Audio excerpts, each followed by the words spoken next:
Everyone wants a flagship-like experience, but most of the times, our wallet gives up midway.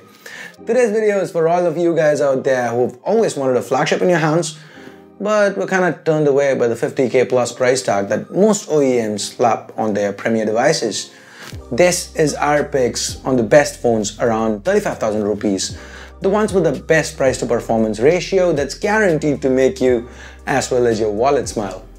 Now, before we begin, my name's Ash, you're watching C4Retech, and if you do end up liking what we do, then consider dropping us a like, and if you haven't already, click that subscribe button and that bell icon to get on board our notification squad. Let's now get to our picks.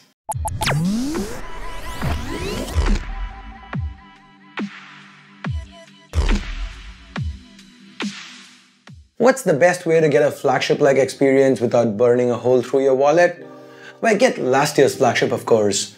The Galaxy S7 from yesteryear has held up very well and is now available at various online as well as brick-and-mortar stores at a price tag of around 37,000 Indian rupees.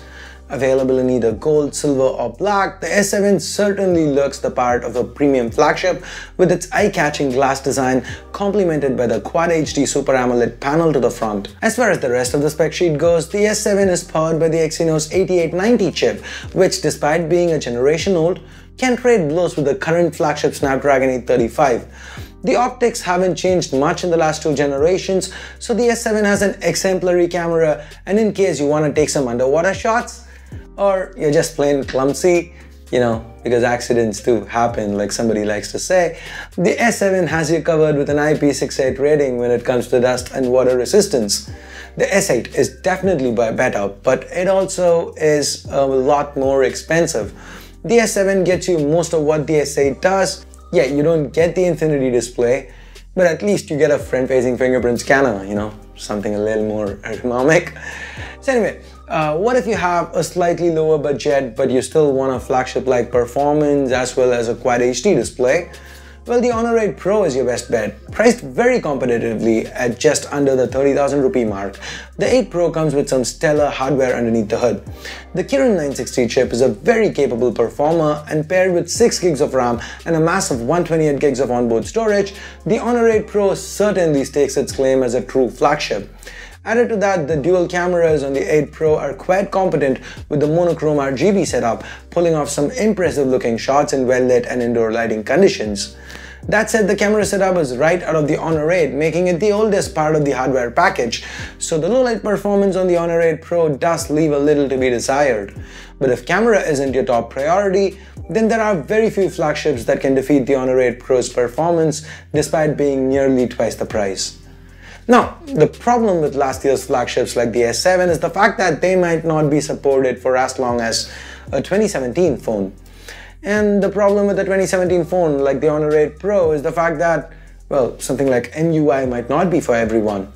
So if you want a 2017 flagship with stock Android and quick updates, and again, a Quad HD panel, then the Nokia 8 at 37k might fit the bill. It might not look as good as the S7, or have a display that's as large as the one on the Honor 8 Pro, but what it does bring to the table is a fast, dependable stock Android experience with regular security patches in tow. The camera performance on this device is quite good, pothies and all that, if you're into it. If you're one of those people that still has fond memories of the Nokia name, then this is one phone that you won't regret picking up. The IP54 splash-proof rating might also come in handy should you decide to get this one. The Nokia 8 might not be for everyone, but if you're somebody who still has fond memories and reminiscences of the good old days of Nokia, then this is the perfect modern flagship that represents how far that brand name has come. Now, before we get to our absolute top picks, here's an honorary mention. A shout out to the LG G6. On paper, the G6 is quite impressive with some very well-rounded specs and design befitting a 2017 flagship. But how well does that translate to real life? We honestly wouldn't know since we never got around to testing it, but it does have a Snapdragon 821 at the heart of it, a 2K display as well, so expect performance to be a tad worse than others on this list. The camera setup seems interesting. That and the display might be reasons you want to consider this one. Now, if you really want to be part of the 2017 flagship squad, then you've got to have a tall 18:9 display. If you don't mind the bump down in resolution, then the OnePlus 5T as well as the Mi Mix 2 are phones that fit the bill. These are our top two picks. Armed with the top of the line Snapdragon 835 chips and great cameras, this is a battle that's almost too close to call. While we love the ceramic back and the overall design language of the Mi Mix 2, it does come with its own set of quirks, including a very weird placement of the front-facing camera. The software, MIUI 9, is a love it or hate it affair, and the overall experience on the OnePlus 5T might feel a tad smoother and appeal to minimalist buyers. Rest assured that with either of these devices in your pocket, you'd be a very happy camper. But we would slide towards the OnePlus 5T, and if you're curious to know the reasons why, I'd leave a card up top for you guys to check out the detailed comparison video that we did between the Mi Mix 2 and the OnePlus 5T. You can also find that link in the description. So do you guys agree with our picks? Let us know what you think in the comments below. What is your top pick around the 35,000 rupee mark? If you do want to know more about any of these devices, we'll be leaving direct links to all our dedicated coverage on these in the description below. And if you do end up liking any of these phones and want to pick them up, do use the links in the description below. It does help the channel out a lot.